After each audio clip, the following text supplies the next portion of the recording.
Brews and Banner Podcast. Brews and Banner Podcast. What up? Welcome to Brews and Banner Podcast. I'm your host, Rob G. And with me, as always, is the Legendary Brew Crew. What up, fellas? I was reading this weekend.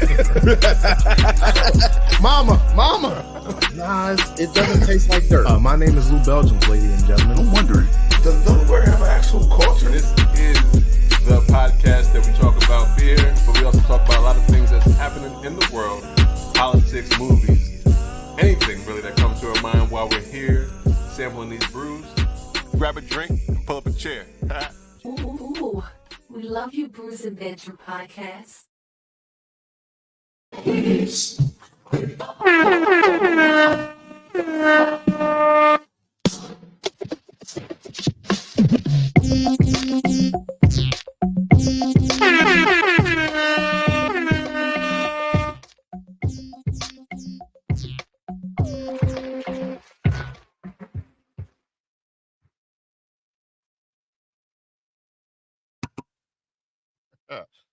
What up? Welcome to Brewing Banter Podcast, where the topic is the rockin' and brew.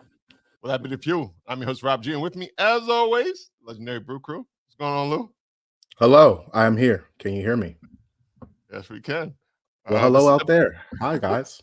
I just wanted to make sure. I wasn't sure. Yeah. So far, so good. Yeah, we're gonna go. We're gonna go as hard and as long as we can.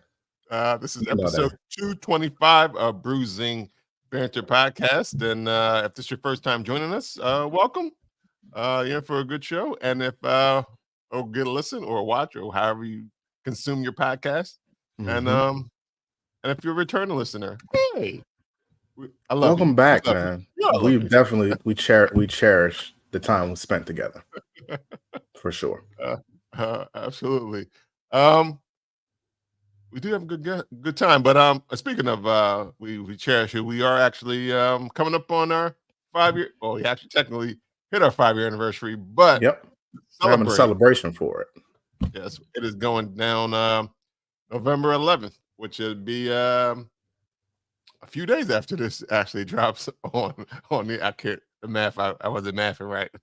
It's the 7th. This podcast drops on the 7th. It's the 7th of November, ladies and gentlemen. And on Saturday, November the 11th, we're having a live show at Belfonte. Yeah. On Marsh Road in Wilmington, Delaware. We're gonna have 4 black brewers pouring their beers. Black Viking Brewing, Soul Mega Brewing, Mac Brewing Company, and Liquid Intrusion Brewing Company. We'll all be serving up what they have, and we're gonna provide a live show sometime in that little time frame that we got. Right. So, and like you said, the vibes are gonna be curating perfectly. And you can technically get a ticket. Tickets are still available. You can go to eventnoir.com and get them. And if you are having issues purchasing your ticket through Event Noir, give us a shout, and we'll try to see if we can get that resolved. I think I saw somebody trying to get one, and it blocked it for some reason. I'm not sure why. I don't know. No, we won't get blocked. So hit us up, and we'll get your ticket for you if you need help like that. All right. So it should be a good time to get you a souvenir glass. But this ain't the glass, but it had the same Brews and Banner logo on it. So definitely come through and check us out. It'll be a good time from 6 to 10. Those glasses are going to be collector's editions. One day. Lou said he'll sign yours if you want him to. Yep. One day you could say you were there. Right. I remember that Belly Fontaine. Oh man.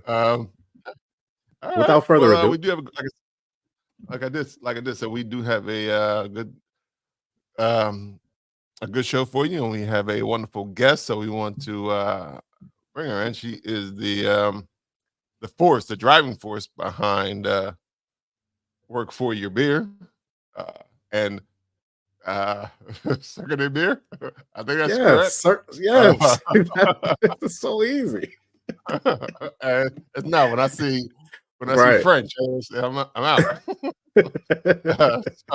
Without further ado, I want to bring in Mel Fox to the podcast. Welcome. Hello. Thank you guys for having me. Thank you for coming on. Appreciate you. Yeah. Hey, you know what? And I said she, but I didn't even ask your pronoun. So do you go? You're correct. Okay. All right. I want to make sure I'm always accurate nowadays. I want to make sure I don't want to know anybody. I don't want to call anybody out there for name and all that good stuff. So I want to make sure we do that. Once again, I want to thank you for coming on the podcast. Of course. And talking to us for an hour or so. I don't know how long it will be, but we'll see. But before we get into all that, we always like to know what everybody is drinking on. So what are we drinking today? And we always start with our guests. So Mel, what are you drinking on today? Okay, so I'm actually dealing with a stomach ulcer right now. So I'm in like a non-alcoholic kick, which actually timed really well with Sober October. But I'm drinking 1820 Brewing Company's Stand Up and Stout. I haven't poured it yet. I'm actually really excited because this is one of the ones I have not tried yet. But 1820 Brewing is relatively new, and they're all non-alcoholic, but they're owned by the same folks who own Geary Brewing, which is the oldest brewery in the Northeast. I believe all of the Northeast, if not in that, definitely in Maine. So Geary Brewing, those folks, I went out and met with them, and they started 1820, and they're like, hey, do you want to try these NA brews? And I was like, absolutely, I do. And so they've got a really good variety, but it's starting to become stout season. It got really chilly in Charlotte this past week. And so I'm like, I just want a stout. And man, non-alcoholic beers now, outside of the like shitty ones that you're used to, they're getting really good. Yeah, they've come a long way. Athletic Brewing does a great job. If you all haven't tried them. I try to have them just stocked in my beer fridge no matter what, but they've come in handy this time around. So I'm very excited. It has a lot of head. Like, whoop, she's looking pretty. I'm gonna let her give her a try there. But what about you guys? What are you guys sipping on? Lou, what you drinking on? I'll go next. From that I'm so intrigued by non-alcoholic and like vegan stuff. Like it's fascinating to me. Well, it's a different way to brew. Like you need. Yeah, I feel like that's like it's a whole nother. You're not brewing the same way at all. Yeah, because you're looking for fermentation in alcoholic beer. You're looking for ABV. You're just looking for basically taste similar to alcohol and stout for what you're drinking right now. Yep. Which is kind of like a whole different science. Yeah. I appreciate that. Cheers to the non-alcoholics out there that are still drinking beer. Yeah, I had an Athletic Brewing beer that was a stout too, and I was like, "Oh, this is pretty good." I was surprised. Yeah. Would you recommend a non-alcoholic beer to a recovering alcoholic? I don't know. I think is that like a fine line? Are we on the fence there? Probably. Yeah, I think that could probably end up being a slippery slope. But I do feel like, I mean, the non-alcoholic stuff, it could be like, hey, I'm just not feeling booze today, or I'm recovering, or hey, like I need something that's just like, I want to be going out and I want to be social, but like I have to drive home and I don't want to risk it. Like I feel like there's a lot of really good use cases for NA brews. And I'm not sure about like alcoholism and that side of things, of how many folks are like, oh, I can still have this, and it feels like I'm like, I think it's probably dependent on the person. I feel like it's individual to every person, every case. I wouldn't, as I said it, I definitely don't think I would recommend it. Yeah, but it is an option too. It clearly has, I mean, it's less than 0.5% of alcohol. It's very similar to kombucha in that sense, where it's like, hey, it might have trace like components of it, but Listerine has alcohol in it. Yeah, Listerine, I think, has more than 0.05% or whatever you just said. Now, hopefully, you're not drinking it though. Yeah, I mean the people that are hard up for alcohol. Oh, that's what I was saying. Because Listerine is gross. Listerine is disgusting. I hope you're not chugging that. But yeah, it's good though. We went a couple months back. We went to this thing called Barrel and Flow, Yeah. And they had a festival, Nice. and I was able to procure some of their cans, and I got a can from Love City, did a collaboration with Alternative Blacks podcast, and they did this Grand Hatton Flash. That's what the can looks like here. Oh. I'm gonna read the back real quick. It says beer with orange and plum, aged in oak, a collaboration beer inspired by the flavors of Manhattan cocktail. Love City Brewing and Alternative Blacks podcast came together to brew this delicious blend made with fresh orange juice and zest, plum juice, and aged oak spirals. It's delicious. It's really boozy. This is what it looks like. And I don't think this is Love City, but it says love on it. So no, that is, don't worry about it. Don't worry about it. Don't worry about it. Don't worry about it. You don't have to be correct. We don't have to fact check right on the spot. But it was everybody, because it was a Philadelphia location brewery. So he still said it. Did you say what the ABV was on that? I'm getting there. I'm getting there, because earlier before we came on the show, you asked us how our day went. And I said, my day started out kind of shitty, and I grabbed this beer not knowing that it was going to pep me up. It's a 10.7 ABV with those oak spiral barrels. Yeah. It's very high in ABV. Thank you for the 10.7% today. I'm going to need it.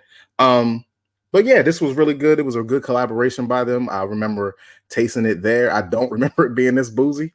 But yeah, cheers, man. Pass me another. And I'm only another in states like I am in today. But you shouldn't have more than one of these. I was gonna say, I'm always intrigued by the I might got a boozy like cocktail inspired beers, because I do feel like a lot of the times they end up being boozier. Boozy, yeah. It's Manhattan. Like I definitely feel, what's it, whiskey or bourbon that they put in a Manhattan. I definitely feel that in there. I'm inspired by that. And to speak about, I don't taste really the plum, but I'm not sure what plum juice tastes like. But shout out to Hannah, because she's a member of Love City. And she loves plums, and I love plums, but I didn't get the plum taste. I did get the orange juice and the orange zest a lot in that, though. So again, cheers. Pass me another, guys. Shout out to Alternative Blacks as well. All right, Rob G, what are you drinking? Yes, on? I'm actually drinking something from Kent Falls, out of Kent, Connecticut. It is what? Hollow.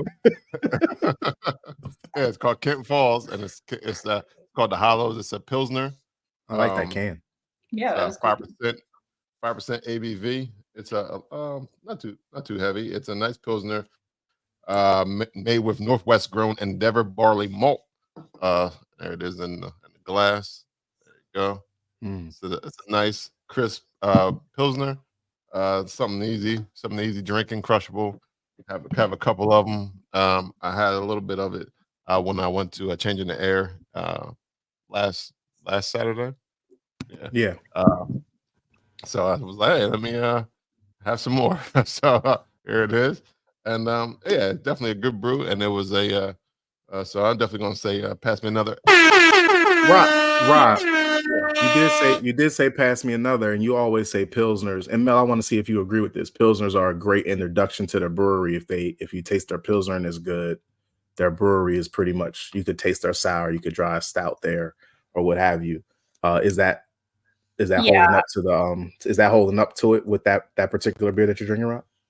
Yeah, and it's actually kind of funny because I don't know if it may be I'm not too familiar with the Northwest Endeavor grown malt, but it has almost a smokiness to this malt. So I wonder if to the beer. So I wonder if that malt is the reason. Is it the malt or for smoke? Or so it's a different type of Pilsner, and you're not sure if it's the malt or if they did something else. Well, no, it's a Pilsner. It's definitely a Pilsner, but there's some smoky back in, and I don't know if that's because of the malt. So I gotta look and see. Maybe it is. Maybe it's a more nuttier, smokier flavor, or they just might have roasted it a little too much. I don't know. And Mel, do you subscribe to that? Going to a brewery, if their Pilsner's good, their brewery's good. Yeah, I think that's like a very common first step for a lot of people in the brewing industry is like, hey, let me try either a lager or pilsner and get a feel for kind of what you got going on here. And I think also most people in the brewing scene also just really love that style. Like, it's like, give me a good beer flavored beer. And like, if it's good, I'm going to probably like the other things that they have. I like that answer better. I like that answer better. Like, I think you're right. Pilsner, like 90% of beer drinkers enjoy a Pilsner, like a couple times a year. You know what I mean? Where other people like, oh, I don't like stouts. I don't like sours. I don't like IPAs. But nobody says I don't like Pilsner. So I like that answer better than it shows how good their brewery is. It's just like, oh, give me the Pilsner. If it's good, we're in there. Well, and like a craft beer flavored beer, like if you meet the people who are like, I don't like beer, it's probably because they've had really crappy beer and they just associate like beer flavored beer to Natty Light, right? Yes. And it's like, if you get a good craft beer flavored beer, like it's a different game. So yeah. I always say if you don't like the craft of it, you just maybe not like the taste of beer, but there's so many different versions and varieties, the spectrum so broad. We'll just spend 20 beers with me and we'll find one. You're gonna like one, and you'll go in that direction and then go in that direction. Because it's like 40 styles. Right, you know what I mean? And then within the styles, there's all these adjuncts and all that stuff. So it's just like, give me a chance. I'll make you a believer. But you can't do it with 3 beers. That's not can't be out on 3 beers. Yeah. Right. Especially if they're out, especially if they were like Natty Ice and something like that. Yeah. Right. Can't say you're out if you never had anything other than that. Sure. I mean, people love Natty Ice, but for those folks who got turned off. Because of Natty Ice and the like. Yeah, for sure. Give it a try. All right. Well, it's looking like everybody has some good beer, so it's time for the I guess the second part of the show. At the beginning, we want to know all about who Mel Fox is, how you got into beer, what work for your beer is, and all the good stuff. So without further ado, I want to welcome Mel back to the podcast and give it a round of applause. And as they say, the floor is yours. Yeah. So we'll start with work for your beer, because that's what I am most known for in the beer space. I started Work for Your Beer back in 2016. We actually turned 7 years old this year, which is very exciting. And the reason we started was because my co-founder, Alicia, and myself, we were in Charlotte and we were trying to make friends. And there wasn't really like a good way to do that. And we saw that one of the local breweries, Old Mecklenburg, was having a beer yoga class. And so we went, and there were probably at this point in time, OMB would have like 250 to 500 people show up for beer yoga every week. Wow. And so we met some folks there. I know it was a huge event, and I'm really sad because they don't host beer yoga events anymore. But it was such a cool environment to practice in, because they have this huge outdoor green space there, and we would practice outside. And we ended up meeting a couple of folks there, and they're like, oh, have you gone to this other beer yoga class at Triple C? And we're like, no, we should try that one. And so we started uncovering all of these different beer yoga classes across the Queen City.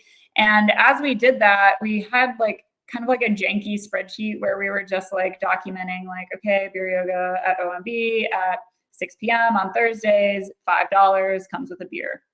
Same thing at Triple C, different day, cost. That's a great deal. Hold on.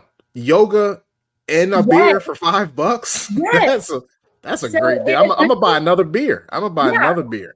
Why would I not go to that? Because it's a lot. Like it's either a free yoga class or a free beer, or absolutely, or both. Both of them were cheap. Yeah. You're not getting yoga and beer. Like both of them cost more than $5. That's exactly wow. How much is that now? Is that still $5? So it depends on the brewery. Some breweries will host free yoga, and it doesn't come with a beer. Some will charge $10. It comes with a full pint. Some of them will do $5 and it comes with like a taster. It totally depends.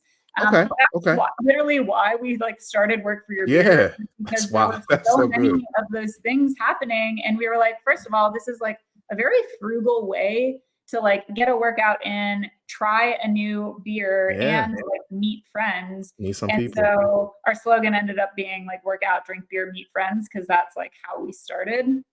And so we ended up saying like, okay, there's like all these beer yoga classes, like I sent a text message to Alicia that was like, business idea. What if we turn this into a website and then we can start directing other people there? Because we kept meeting people who also didn't know. The only way to find out about these events, like back in 2016, was if you were following the brewery on social media and happened to catch that they have an event happening. Or if you're at the brewery and you're in the bathroom and you see a flyer for it. Like literally, like there wasn't that much marketing around it at the time. And so we started doing research around it, and we realized it wasn't just beer yoga, but there were brewery run clubs and bike and brews. That's what I was going to ask you. Yeah, I was going to, you guys started out with just the yoga, but you found through the website, you found the more, but it was just yoga for you and Alicia. Yeah, we started just with like the yoga path, and then we were like, oh shoot, there's all this other stuff. There's brewery boot camps. There's like bar at the bar.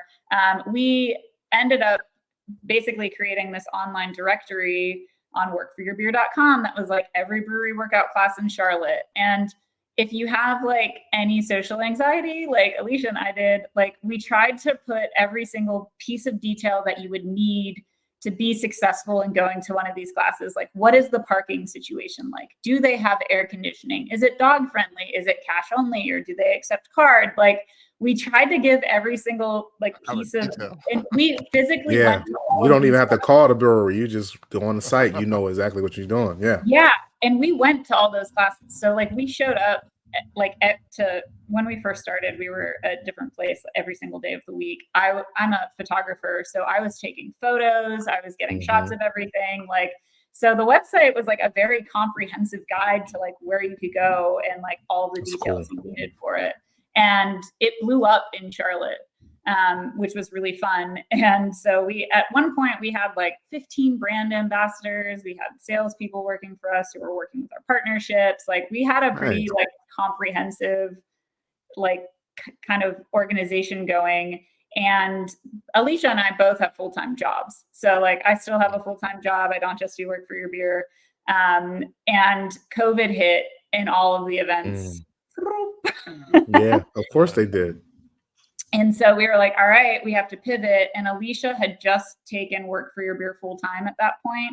And so we were like, what can we do? Let's invest more in like our content strategy and focus on content partnerships and do whatever we can in that space, while also still like being at the core of who we are. And so we've had really great partners. Like we worked with Ortho Carolina here in Charlotte, who was like our wellness subject matter expert. So we would do wellness content, focusing on like, you know, the best 5 yoga poses for lower back pain, or like stuff like that, where it's like, hey, like this is relevant to our audience, but not in your traditional like craft beer yoga way.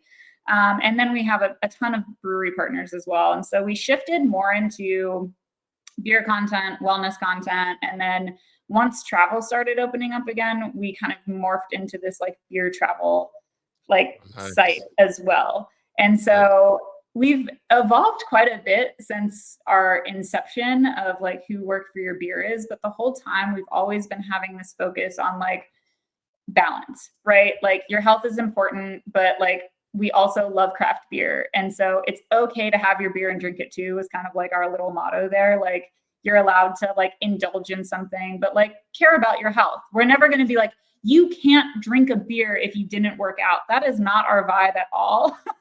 We are very much the type of people that are like, hey, like work hard, play hard.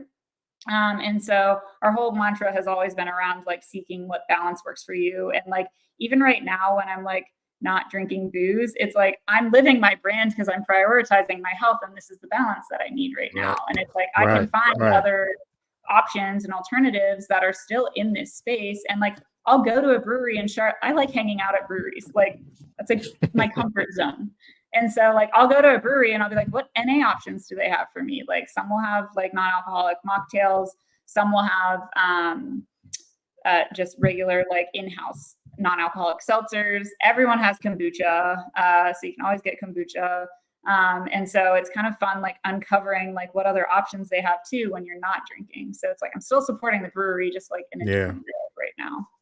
Yeah, just you saying that we probably interviewed over 100 different people, and I think you're the only one that's spoken of something other than athletic for non-alcoholic beers. You know what I mean? So that opened up my eyes to there's more non-alcoholic beer options. And then like Rob drinks all different types of beer, so he knows that stuff, but he don't share that with me because I'm not drinking non-alcoholic beer. Like I'm not asking him for those options, So if you don't know what's out there, because I'm not asking him for, I'm not trying to drink that, but it is still something that podcast listeners, and maybe one day I want to try it just to see the comparison or what have you. But knowing that there's other options out there is good to know. Yeah. It's fascinating. Also add oh, go ahead. I know I was gonna say it was funny because I also add now at beer festivals, you also have booths that have non-alcoholic options as well. So you're like, absolutely, it's spreading. I mean, because I think that's one of the fastest growing segments in craft beer. I think I read somewhere. And it's the same thing. It's just like me being a meat eater, like those vegan options back like 5-10 years ago. It's just like, come on, man. And it's weird that y'all call tofu nuggets, and it's not anything like a chicken, whatever. But some of the things are really delicious. Some things are really good. And it's the same thing with I always attribute that to alcoholic and non-alcoholic. Like you just have to be willing to try it. And I think people that drink alcohol are like whatever. It's like, yo, you drink orange juice. That's definitely non-alcoholic. You drink that without the vodka in it sometimes. So try this beer or this non-alcoholic vodka or whatever. Like, you never know. Yeah, and like it's good to rotate them in. Like if you're doing like some day drinking, it's like, hey, like I can still have a beer in my hand, but no, like it's good to kind of have that balance of being able to say, like, I'm chugging this. I'm chugging this with no I don't know what the word is, I forget. But we gone. I got this to 10.7. Keep going. The other thing too is like you were mentioning, like at festivals, like there's a full non-alcoholic festival happening in Asheville, North Carolina this upcoming weekend called Cavern Culture. And like their whole thing is like a festival of NA options, so you can go through and try. And that's he awesome. mentions like non-alcoholic vodka or whatever. Like there's non-alcoholic tequila options. There's non-alcoholic wine. And like it doesn't just have to be your traditional options. And so I would like to go to that. Yeah, I would like to. I would like to do that. You could party hard and drive home. Like like everybody can drive home. No Ubers. Ubers suck that day. They don't make no money that day. Yeah. no well, D&D. and they have to taste good. Like you have to, that's the first thing is like the product has to taste good. So you're not because after the third one, I'm not buying another one if it doesn't. After the second one, I'm not going to buy another one if it doesn't taste good. Yeah. So it has to taste close to what does it taste like a stout? Speaking of, this you drunk is it? Delicious. Yeah, it's super malty. You saw the head on it, like it looks exactly like the stout, but it is really good. And I'm like sipping on it because I only brought one down, but I'm like, I might have another one when I go upstairs. Now you said something. One of our hosts that couldn't be here. Shout out to 302 Yoda. He's a stout man as well, but he's an all season stout man. And you said it's stout season. Are you an all season stout woman, or are you just in stout season? So this is why I'm drinking a stout. I don't generally seek out stouts in the summer, but I love the seasons of beer. Like I love fall. Fall is my favorite season for beer, 100%. Like I'm a dark lager gal. I love a really good like Oktoberfest, Dunkel style. Like that's just I love it. And I feel like porters in this season are also, weaning you into heavier stout season. But I don't know. I don't like really heavy things in the summer because I am like a sweaty person by nature. And I feel like part of my personal brand that I'm just like a little sweaty all the time. I blame it on working out, but I feel like stouts make me sweat. That's funny. So usually in the summer, I am more, I'm like a very strong, like Pilsner lager, beer flavored beer kick in general. I just love a good, like cold crushable beer. in the summer. So I do tend to kind of steer towards stouts in the winter or colder seasons, but it also is sweltering hot in Charlotte in the summer. So, Yeah. What's a chilly day in Charlotte? You said it was chilly this week? Okay. It was 29 when I walked my dog the other day. That's and cold. Very That's cold. cold. Yeah, that's cold. Yeah. So That's very cold all across America. Yeah, it's not. You don't have to preface it with Charlotte. That's cold. I think the coldest it's gotten since I moved down to Charlotte in 2013, and the coldest it has gotten here was 8 degrees. And I remember that because all of the pipes in my apartment complex burst because we I feel like when it's 8 degrees in Charlotte, like the kids don't go to school that day. Like it's nothing. Yeah, like it's. Think it's gonna snow. They cancel school. Mm-hmm. Yeah, which is hilarious. Growing up in Pittsburgh, and my school was always one that was like, "You'll be lucky if you get a 2-hour delay," but they never canceled. And so it's so funny down here. They're like, "It might snow tomorrow. All of the schools are closed," and then for the rest of the week. For the rest of the week, it's Wednesday. We're no school until next Monday. Yeah, don't worry, kids. How to drive in it down here. So to be fair, it's probably smart to do that because I lived in Atlanta for like 2 years and I saw one salt truck. So like to not be prepared, like that's why they close. Like it's too much ice on the road for these non-ice drivers, and then we don't have anything to get the ice off the road. So y'all stay in the house, please. Don't out get these accidents.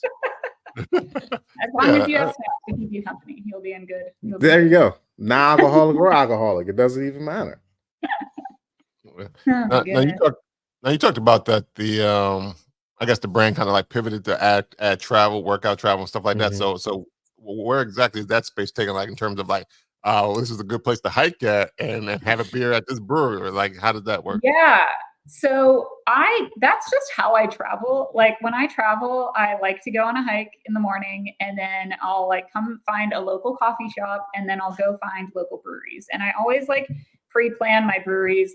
I am a big advocate of finding unique and or diverse breweries in a space. And so usually I try to prioritize finding women-owned, LGBTQ, Black-owned, Latin-owned, like anything that's like non-traditional in the beer space. And I always prioritize going to those spots because I like highlighting them. And I always continue to like advocate for some of these smaller breweries versus just going to like the main popular ones in the area. But like I'll partner with like cities, like I've partnered with Bend, Oregon. I partnered with Portland, Maine. I partnered with Visit St. Pete, Clearwater. Like I've done partnerships with the city where they'll like fly us out and have an itinerary. And then I get to basically be like, these are the breweries I want to go to. And they'll connect in and we have, a really great time exploring. And then I'll write kind of a blog post that's like, hey, the best things to do in Portland, Maine for someone who's active and also loves craft beer. And so I'll highlight like the hikes that I did and my thoughts on those, and then the breweries that I visited. And then if there's any other like hotel partners or anything like that, I'll give them a shout out as well. But it's been really fun because like I get to go out and do travel the way I like doing travel. And then I get to share that with our audience. And so it's very cool to see people be like, oh man, hey, I went and tried this hike that you like shared the other day. And I really loved it. And I ended up going to that brewery right after. And it's like, it's really nice to see that people kind of connect to that. And take us through like a day of like how that goes from the whole fruition of do you reach out to their travel department and then you go there and then you travel how you want in that city? Like take us through from the start all the way to you finishing the blog. It totally depends. So sometimes like I did a partnership with Hardee's in Southern Grist out of Nashville because like the restaurant? Yes. Okay. So this is actually a really fun one because they did a strawberry biscuit ale. And they I love that strawberry biscuit. That's the only reason you go to Hardee's. I know it was Hardee's. Sorry, really good. They did a really good job with it, but they reached out to me and they were like, hey, we're having a media event in Nashville. They invited, I think there were 4 influencers that they invited out there. And Hardee's they had a beer festival that we went to that was like on the itinerary, and then they actually had a biscuit themed brunch that you probably would have loved at Southern Grist. Man, and so they had like it was so good. They did a brunch and we had all the beers there. Also, Southern Grist makes their own in-house non-alcoholic beer as well, which I think was nice to find out. But that was a nice itinerary because they kind of planned it out, but they gave us space in between to kind of do what we wanted. Some of the itineraries are like pretty intense depending on who you're working with, and some are so they give you most of the time. So Mel, most of the time they give you what they what they want you to do, or you don't make it up yourself as you go along. Yeah, it totally depends. It could be one end of the spectrum where it's like, hey, yeah, come in. We'll get your hotel set up, and if you have like people we want to reach out to, we can. Otherwise, like it's you do you. And then there's the other side of the spectrum where I get a 10-page PDF of an itinerary, and it just totally depends who you're working with. Got you. And in this case, Hardee's was like, here's the itinerary, do this. Yeah. Gotcha. And they had us, they put us in a hotel, a 21C hotel, which also has like an in-house like art gallery. So they're like, hey, take some time to explore the gallery if you want to, and then you can go spend time on Broadway or not, like whatever you guys want. So they did build in like some cushions for us, which was nice. But yeah, like they were like, hey, we're having you come in on a beer fest weekend. So we'll have you, like, everyone will go to the beer fest together. And then we'll do this brunch, and then we'll do a dinner. But it's like, it totally depends. But they're always really fun. Like that's the best thing is like all the experiences are so different, and it makes them really fun because it allows you to kind of, go around, meet new people, try a lot of really good beer in most instances. And then, check out the town and meet some locals, which is cool. That is cool. Yeah. I didn't know that I'd ever be like a beer travel person. Right. It sounds wonderful. Sounds wonderful. Yeah. Now you said, go ahead, Rob. You got it. You got it. Well, I was going to say, you talked about Hardee's and how they reach out to you. Can you explain how you reach out to them? Like, did you reach out to Maine or anyone? Talk about a different one. Yeah. So I think a good example was Bend, Oregon. They had done a lot of other beer influencer type of like sponsors before. And I was like, oh, cool. Like other beer people are going out there. This seems like a really cool beer city. And so I reached out to basically through their, visitbend.com or .org, whatever it is, type of website. I was like, hey, this is who I am. This is what I'm looking to do. Here's an example of other like travel content I've done. If you have an opportunity in the future, would love to partner with y'all. And they ended up reaching back out and they were like, yes, absolutely. Like this is like the type of campaign we're looking at. Let us know if this works for you.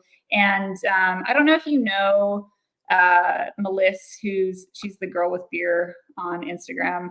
Her and I ended up doing a lot of travel together last year. And I was doing kind of outreach and I was like, hey, do you mind if I have a +1? And so bringing another beer influencer out with me was really fun because like creating content by yourself can be really lonely. And so it's nice to be able to have a buddy. And of course, like having a buddy who also like gets like beer and content and making content, right? Because I'm sure you have enough friends, but none in that paradigm. It's not paradigm. Paradigm. Yeah, I like paradigm. That's how it sounds phonetically, paradigm. But the paradigm. This should be DIME, right? At the end of that. Not G should never be in there. Oh man, I got a whole highlight section on how English is trash. English is it is not good. Not at all. But we're gonna stick with the paradigm. But yeah, like all of us have friends, and you're like, "Yo, I'm about to do this beer thing. Y'all, you want to come?" And they're like, it's all about beer. And you're like, well, yeah, like 90% of it's beer, yeah. But we could do something that you want to do. And they're like, nah, I'd rather not. So that is good that you could find somebody right in your wheelhouse that's really cool and enjoys all the things that you enjoy about that trip. Yeah. And being able to travel well together. So it was like kind of the first time her and I did a travel thing together because we were like staying in the same hotel room, and like it was just one of those things that I asked. It was our first trip to St. Pete, and I was like, hey, do you mind if I have a +1? And generally I would travel with Alicia, but Alicia, that's what I was going to ask you. Yeah. So Alicia parted Work for Your Beer a little over a year ago. She moved to Amsterdam, which is like amazing for her. She's having the best time over there. Cheers, Alicia. Have fun. Enjoy yourself. I know. But she was like, we're not going to be able to. I was like, I totally get that. And I was like, but like this brand has been my baby for so long. I would like to continue running it. And so that was my first trip where I was like, I don't have Alicia. Who else can like create content with me? And so I asked Melissa to come, and she was immediately yes. And I was like, all right, well, we'll learn if we travel well together. And then I was like, great, we travel well together. So now we can do this more together in the future. Absolutely. And so we've done probably 5 or 6 at least trips together now, which has been really fun. Oh, nice. So trying to keep that up, but nice. I also have a full-time job, so sometimes it gets tricky with coordinating. I feel like you're a part-time Work for Your Beer. You're a part-time photographer too. Yeah, your photographer is not the full-time job. You don't have to talk about the full-time job because you mentioned photographer, but that's not the full-time job.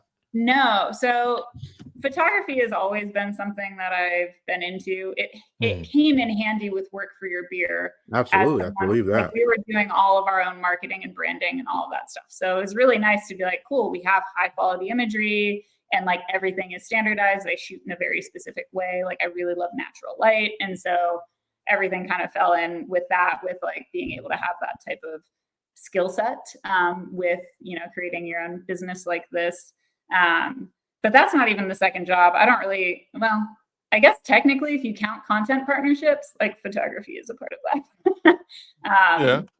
But the other job is the aerial stuff, which we haven't talked about yet, but I do perform as an aerialist, and I did start Cirque du Biere, which is, I put this under Work for Your Beer only because I really didn't want to have to start another LLC. And I was like, aerial is the work. And yes, there you go. That's the work. Slide this right under it, but it's a full in the umbrella. Yeah. So this is another part-time job. So this is the third part-time job. Yeah.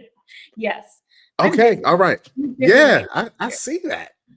Go ahead. Talk about it. So the aerial stuff is fun. I actually stumbled upon aerial in 2018. Watching the Pink concert? No. Work for Your Beer. I was doing like a series of like weird workouts around Charlotte. Like what unique workouts can you do? And so we did like some interesting, like, you know, like the Ninja Warrior stuff and the trampoline classes. And the one that I went to was an aerial class, and there's a lot of different aerial apparatuses out there. And I was like, let's do the hoop, which is called a lyra. I was like, that one looks the weirdest. So we went. Stop right there. Stop right there.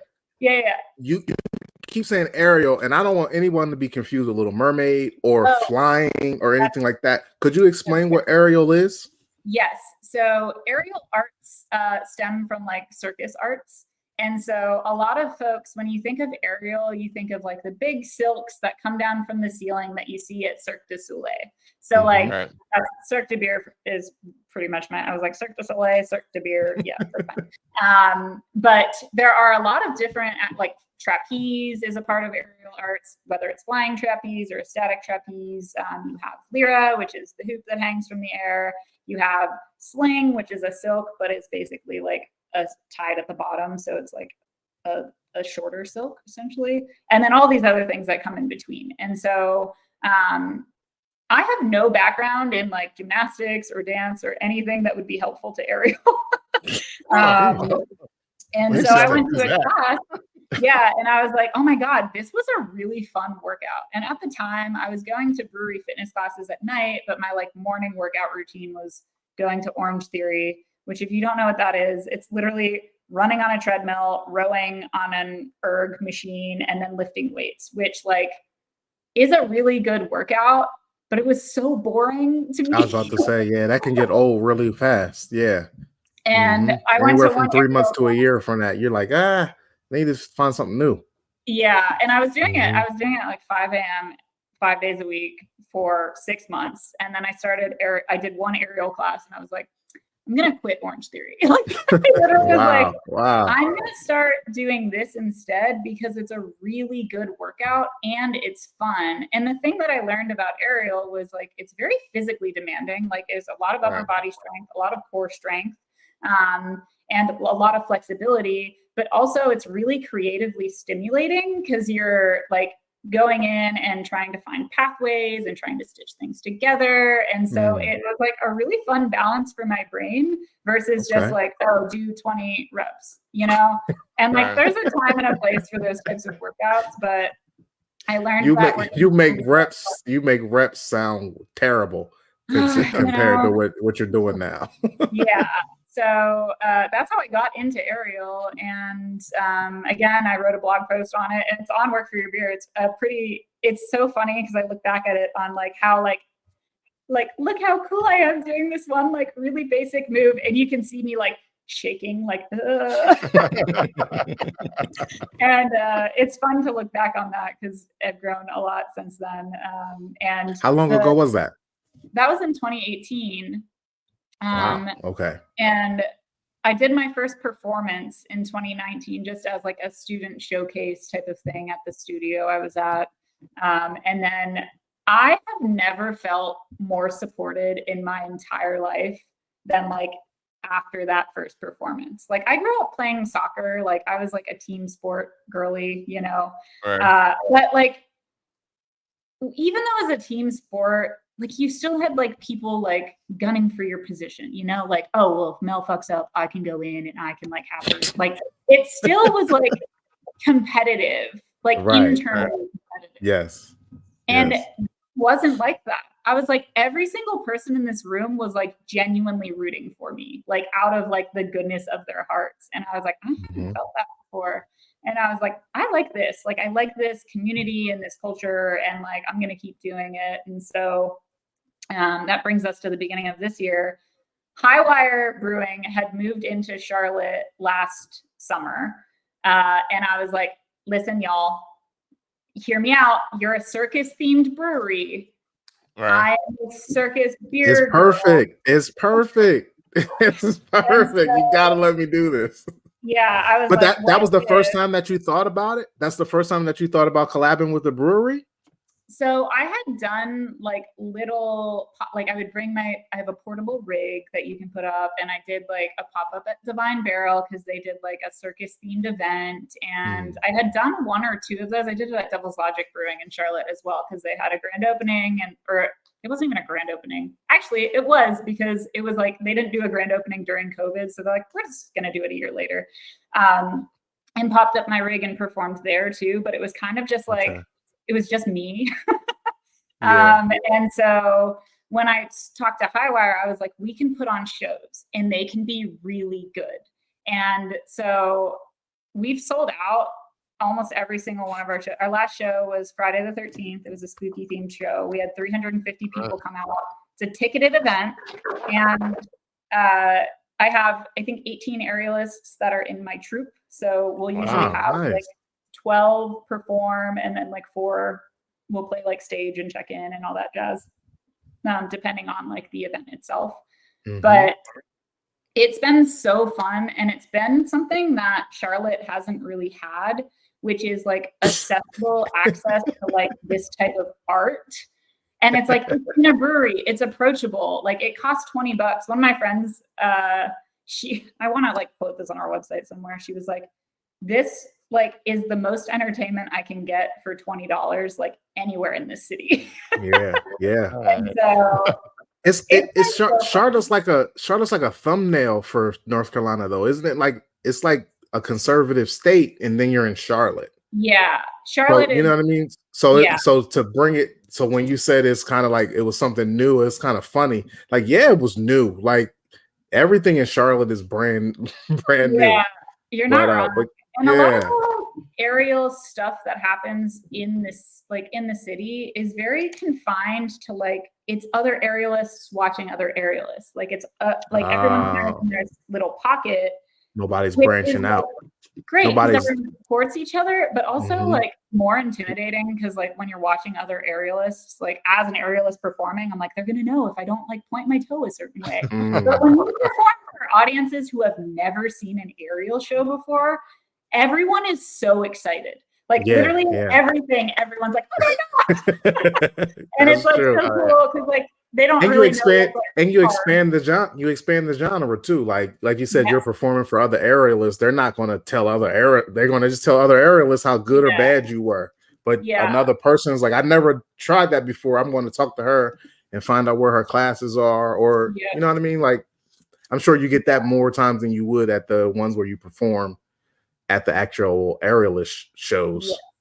Yeah, just the spectacle of it, and hey, that's why they sell out, because it's just like, yo, sometimes it's like, right, this is coming to Charlotte. It's something I've never seen before. Like, this is some amazing stuff.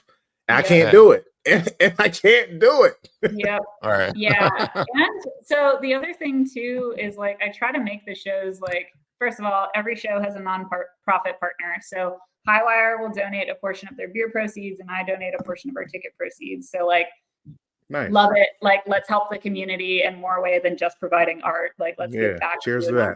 we care about. Is it always a different nonprofit, or is it the same one? Yep. It's we rotate based on kind of like awesome. the theme of the show. So like our last one was on Friday the 13th. So that one we partnered with Mac Tabby Cat Cafe it's a cat cafe in Charlotte, and they have a rescue partner, and it was like, okay, like black cats because of Friday the 13th. So for that one. Oh, it's some marketing that goes into even who you pick to actually be your nonprofit for that performance. We did like a Geeks and Gamers show, which was in partnership with the Charlotte Gamer Network, which is an LGBTQ, like I think it's the largest LGBTQ gaming nonprofit in the country. They're fantastic. We love partnering with them. So we did like a geek show with them, which is really fun. And we rotate based on the show. That's don't know who our partner is going to be for February yet, but we're doing, our next show isn't until February. We're doing like a burlesque themed show. For Valentine's. That's at Thanksgiving for Valentine's Day. Yeah. So, Rob, can we go to Charlotte for Valentine's Day? Come on down. For Valentine's Day? Look, I don't have nothing to do. I don't got shit to do. Maybe you do. I'm sorry. Maybe you and Yoda got something to do on Valentine's Day. I don't. You didn't have to bring it up. At that? Yeah, why not? Why not? Yes, it could be a whole. All five of us. All five of us can go. Okay. Let's go. Yeah, we do it that I'm sure the ladies of our podcast would love a burlesque show. They're really open-minded. I know both of them. They're very open-minded women. That show up to these shows are incredible. Like we have really good supporters, and most ladies go for the art. Most ladies are there for the art. Most men are there not for the art, and then they appreciate the art afterwards. You know what I mean? I think they appreciate the athleticism. Like a lot of people are like, I don't know how you do that. True. Yeah. Speaking of that, I don't know if this is personal or not, but you were a soccer player, and then you work for your beer, so you're doing Orange Theory, but then you get into aerial, and you said how much flexibility you had. Were you flexible at the time? Did you have to do your stretches? Did you get much? Was the improvement drastic? Did you notice? I think like as a kid, I was always kind of flexible. But I learned how to do it the right way as a 33-year-old human, because you can't just like throw yourself into stuff anymore. Oh, you will break it. You'll break it all. Yeah. So it was funny because like during COVID, one of my other, she actually does pole, one of my pole dancing friends would come over a couple times a week, and we would just do flexibility training because like what else were you doing during COVID? And so that's where I learned how to like properly like stretch and train for it, which was kind of fun. But yeah, I've always had like a little bit of flexibility, which does come in handy because there's a lot of like splits and stuff. And back flexibility is really big in aerial as well. And you're always in the air. You're always in the air. Yeah, there's a lot of so injuries is prevalent, like falling and shit. I've only actually like fallen out of something twice, and it was like very early. And one of them, I was like below the hoop. I was just like warming up and I like had a spasm in my leg and it just Oh no. yeeted me off the hoop and I landed and I was like, did anyone see that? Like, that's embarrassing. The other one was on silks. And this one was like at the very end of a class. I was probably at least 12 feet up in the air on like a 16-foot silk. And I couldn't get like the silk under me in the port that like was going to support where I was.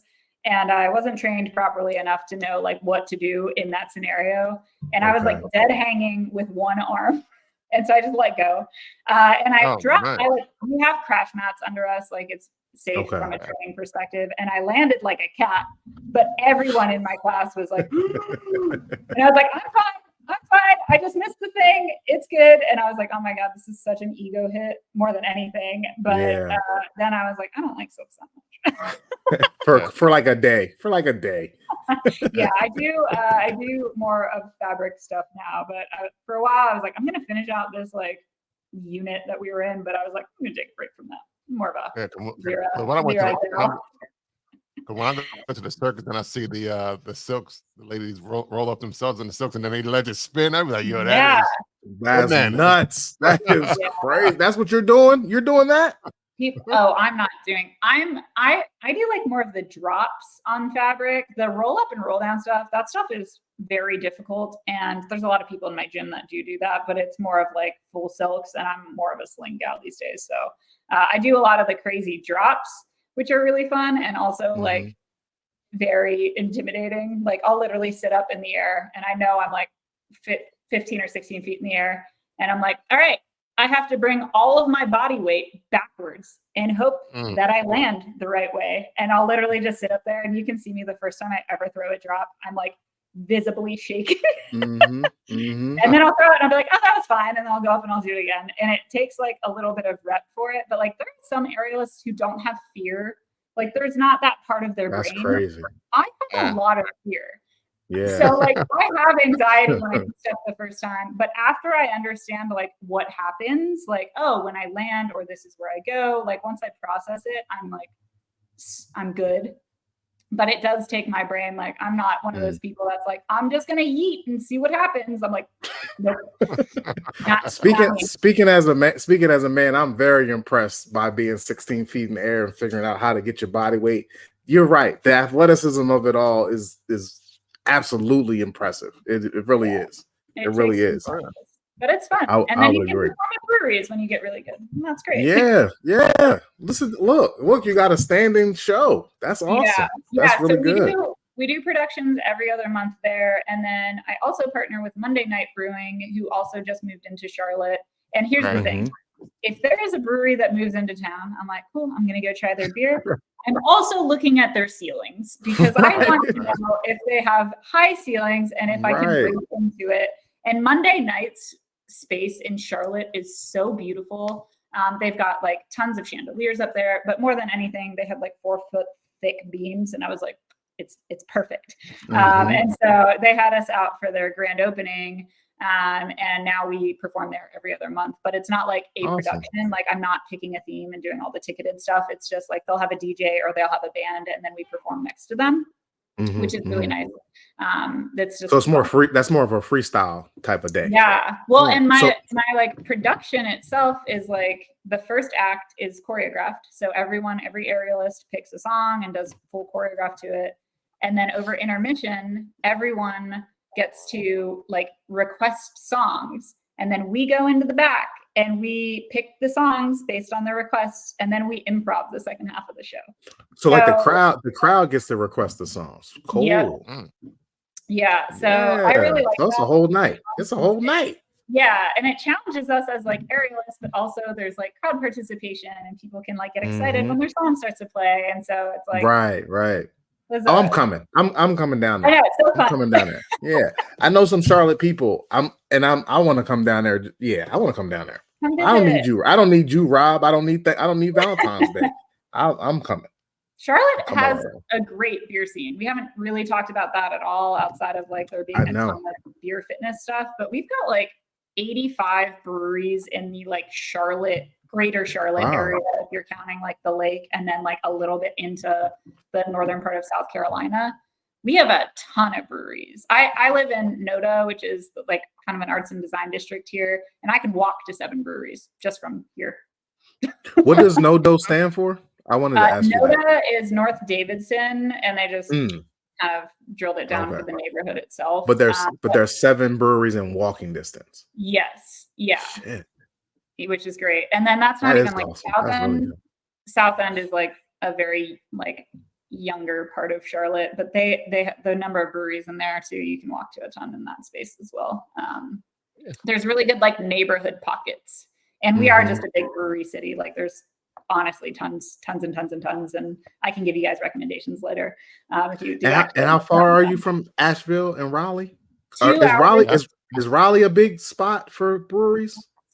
It's not as big as Charlotte, but they do have some. So scratch that. I know Asheville is though. Yes. So it's Asheville. So right now in North Carolina, it's Asheville and Charlotte. Yeah, are the two biggest cities for breweries. Okay. Yep. And Asheville, I mean, 2 hours from Charlotte. So you could fly into Charlotte, do a couple days there, drive up to the mountains, do some time there. And I mean, I can talk about the amazingness of Asheville breweries, but I'm sure you know on your end. It's funny because a lot of the Asheville breweries have started coming to Charlotte. Right. I'm about to say so, now, like Burial, like opening up in Charlotte. Yeah. So like second. Okay. So like Burial has a second location in Charlotte. Highwire obviously has a second location in Charlotte. Like all of these breweries are starting to be like, well, what if we put a tap room here too? Yeah, it's only a 2-hour ride. They could transport the beer. They don't have to have 2 breweries. They actually can transport the beer to out the space. Yeah, I like it. Yeah, it's great. That's dope, man. We got to go to North Carolina. Why haven't we been to North Carolina in 5 years, Rob? We have, but not personally, I guess. I mean, I've been to North Carolina, but not, I guess, as a I've been to North Carolina in the last 5 years, but not as a member of the Bruising Banner podcast. And I think that's almost a violation. Yeah. I also think I'm going to be in your part of town. I've been talking to visit Wilmington, Delaware. Right? Yes, that's where we're from. I've been talking to them and trying to coordinate dates that work for something so I might actually be coming up. Please invite us when you come to the breweries here, so we can help you blog. That would be awesome. That would be nice. Yeah. You also got to go on that hike that she doing. I'll do the hike. You know I like to walk, brother. I'll walk, man. I'll be taking pictures out here. I'll do a walk with you. For real, Mel. Are you planning on a walk when you come? Or a hike? Yeah. Oh, I may have to take a day or 2 off of work. I'm with you the whole time for sure. I'll be your guide. I'll show you where the food is. I'll show you where the food that they don't tell you. I'll show you the food that they're not going to tell you about. That's because it's some food that's not going to be on that itinerary that I know about. Rob, you know about that they're not going to put on that itinerary. So we'll do that part. That's my contribution to your blog. Perfect. Love it. I love it. I love it. I can't wait for you to come up, and I'm coming down. You come up, I'll come down. Yeah, you let me know. I'll be here. I will. Now Avella goes to Charlotte too, so you can go there for like. I know, right? Yeah, it's at least $39. I think it's 30. At the most, it's 39. It may be on a good day 20. So that's what they were talking to me about. They were like, "We've got these like this airline partner," and I literally looked at. I was like, I don't know how it's possible for a flight to be $29. Yeah, it's the secondary. Avella does these secondary airports. They don't do the major airports, so you could fly wherever pretty much you want. It's just an hour away from the major city. Yeah. So the Newcastle Airport is an hour away from Philly. Yeah, so they do have one. I think they do have one in Raleigh. In Raleigh, yep, they do. Have one in Charlotte, but they've got one in Raleigh. because Charlotte's the major airport. I know. They got one in Greenville. Like I never knew that Greenville had an airport. Greenville, South Carolina or North Carolina? Greenville, South Carolina. Okay, but that's also an amazing. That's like an hour, and that's like an hour away from y'all, isn't it? It's like an hour away from. It's an hour away from. It's like 2 hours. I think it's 2 hours from Atlanta. Yeah. Yeah. But that's I love that city. It's so cute. It's very active. They've got good little brewery options too. Okay. So Greenville, South Carolina, and Asheville and Charlotte, North Carolina, Rob. That's 2024 for us. Boom. We're gonna do the Carolinas. It's funny because a lot of our listeners are in North Carolina. That's what I'm saying. We actually should. We got this one show going on November 11th, Mel, next week. Yeah. And I actually think if we're gonna do a second show, let's just do it in North Carolina. Why not? Yeah, We can just take this show on the road. We'll take this show on the road. We'll sell just as many. We'll sell just as many tickets in Charlotte than we do in Wilmington. I promise you. Let's do it. I know that. Yeah, I'm curious about the logo. Like, who designed the logo? I was waiting on that. Yep, I was going to ask that too, Rob. This was designed by someone that I found on Reddit in 2016 that I sent beer to for making it for me. That was you paid in beer? How many beers did you give them? How many beers did you give the person?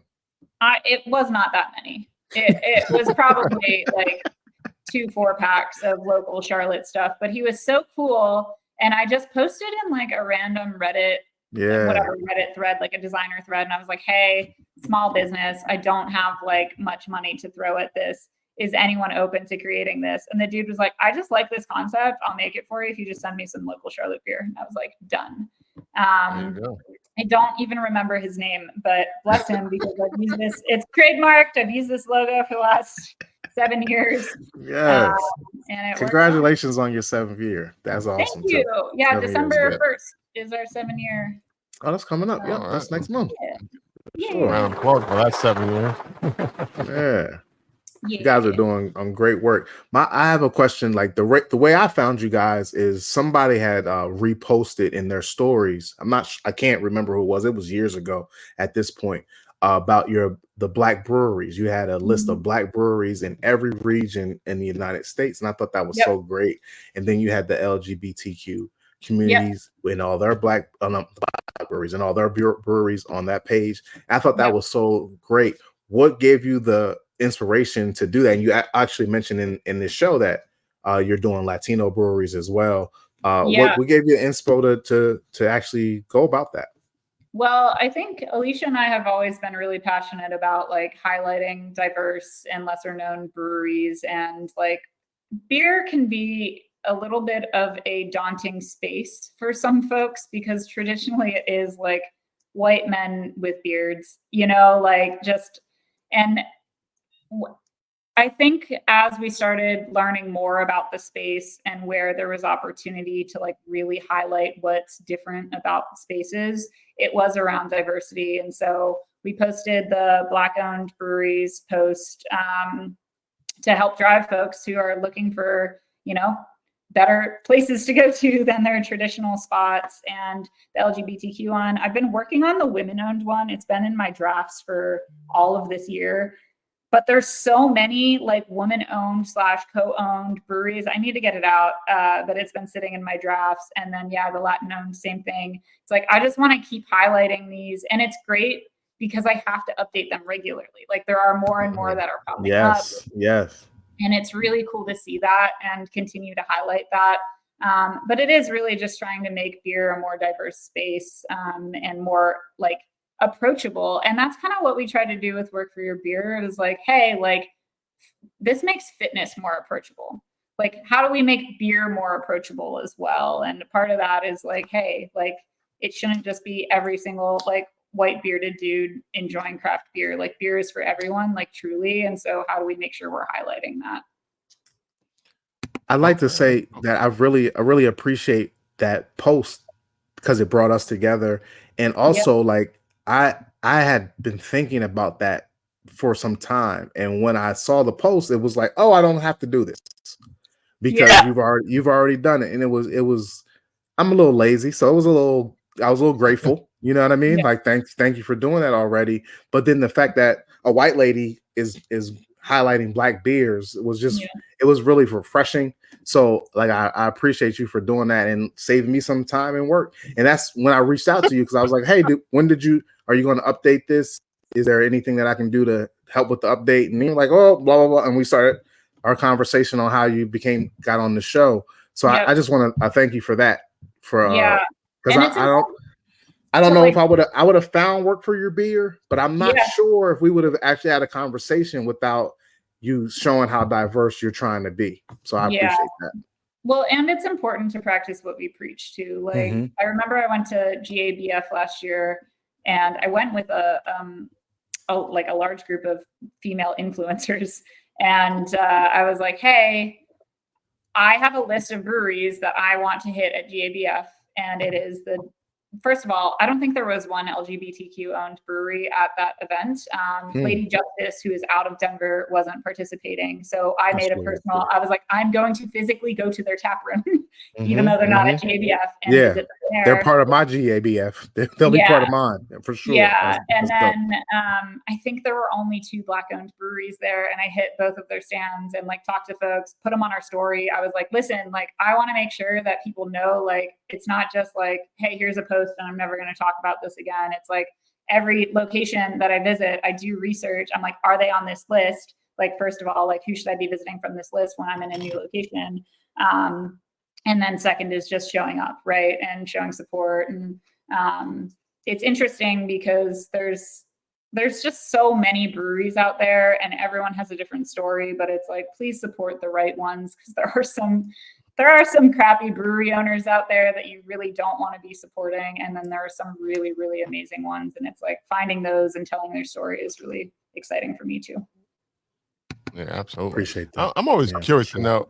I'm always curious to know, like, I know you talked about the content creation and stuff like that, but does like Work for Your Beer, do they like throw, like, do you know you went to yoga events and stuff like that, but do you throw like events for Work for Your Beer, like marathons or run clubs and stuff like that?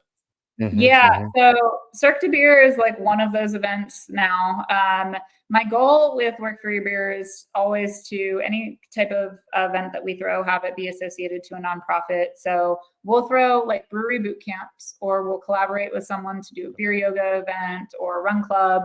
And it's all about collaboration. I've been going through to try and get my yoga certification so I can just do like pop-up, like nonprofit yoga events at breweries when I'm traveling, because I think that's a really good way to like, hey, like I'm going to offer this event that's going to give back to your community and also like allows me to like meet new people in this city. And so I'm going through that to just see if I can, start some more of those types of events. But I partner with Merrill, the like trail/shoe company. And we'll host nonprofit events together. So I have one coming up in Asheville on December 9th at Highwire Brewing. And it's just a brewery boot camp. And these ones are really kitschy. We like use like the kegs as weights. So like all the content for it is also really fun. And everyone like has a really good time like doing it, because it's not your traditional like, oh, we're just going to do body weight type of stuff. Like they are leveraging kegs and growlers and crowlers or whatever we have on hand.